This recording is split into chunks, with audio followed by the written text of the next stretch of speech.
एक सेकंड। ओहो सालो भाइ के छौ बेना जाउन भेजेर सेवा रो के छौ अनि के छ त खबर सालो भाइ अनि ठीक छ बेनाजु बस्नुस् बसेर थाकेर आइयो हेर थाकेर बसौ बेनाजु त थाकेर आउनु भयो होला है दिदी चाहिँ खोइ त नि देख्दिन त दिदी त उता बिरामी भएर घरमै छ सालो अनि म त ससुराबासित काम थियो र भेट्न लागेको ससुराबा चाहिँ कता जानु भने ए बुवा त गाउँतिर घुम्न गएको अनि कतिखेर जानु भयो होला बुवा ए बुवा त अघि नै जानु भएको थियो आउँदै होला बाटोतिर बुवा पनि आउनु भएको जस्तो छ हो र गएर खोल्देऊ न ढोका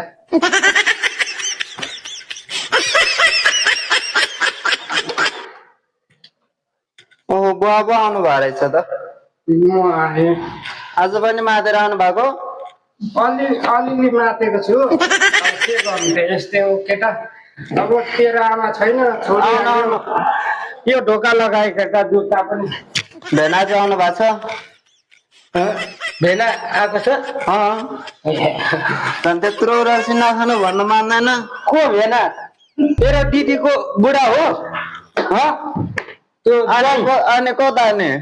राखे त्यसलाई आज म केटा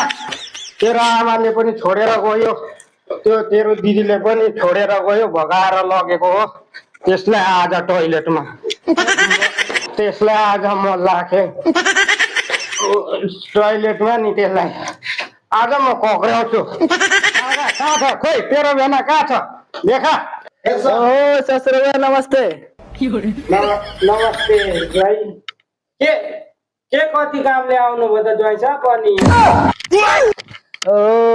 यतिकै ससुराबासित गफ गर्न लागेको नि हौ म त ए अनि खोइ छोरी कता खाइहाल्नु भयो कि क्या हो ज्वाइ साहब होइन नि हौ खाएको छैन नि हौ मैले त उही घरमा बिरामी पो भइरहेको छ त यस्तै छ ससुराबा त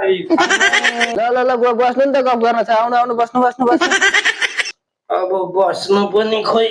गाह्रै होला जस्तो भयो के छ त अनि ससुरा बुवा खबर यसो भेटघाट छैन यसो अब यस्तो दिउँसो खाएर हिँड्नु भएको छ माल पनि अलिक ब्रान्डेडै छ ज्वाइले तर सुँग्दैन कहिले पनि अनि एउटा जुत्ता चाहिँ कहाँ फाल्नु भयो त अनि जुत्ता त अब कान्छालाई राख्दे भनेको थिएँ राखिदियो कि राख्दैन अब ए उहाँ रहेछ है ज्वाइ यहाँ अब यस्तै छ यो त अब ज्वाइले कहिले पनि नखाने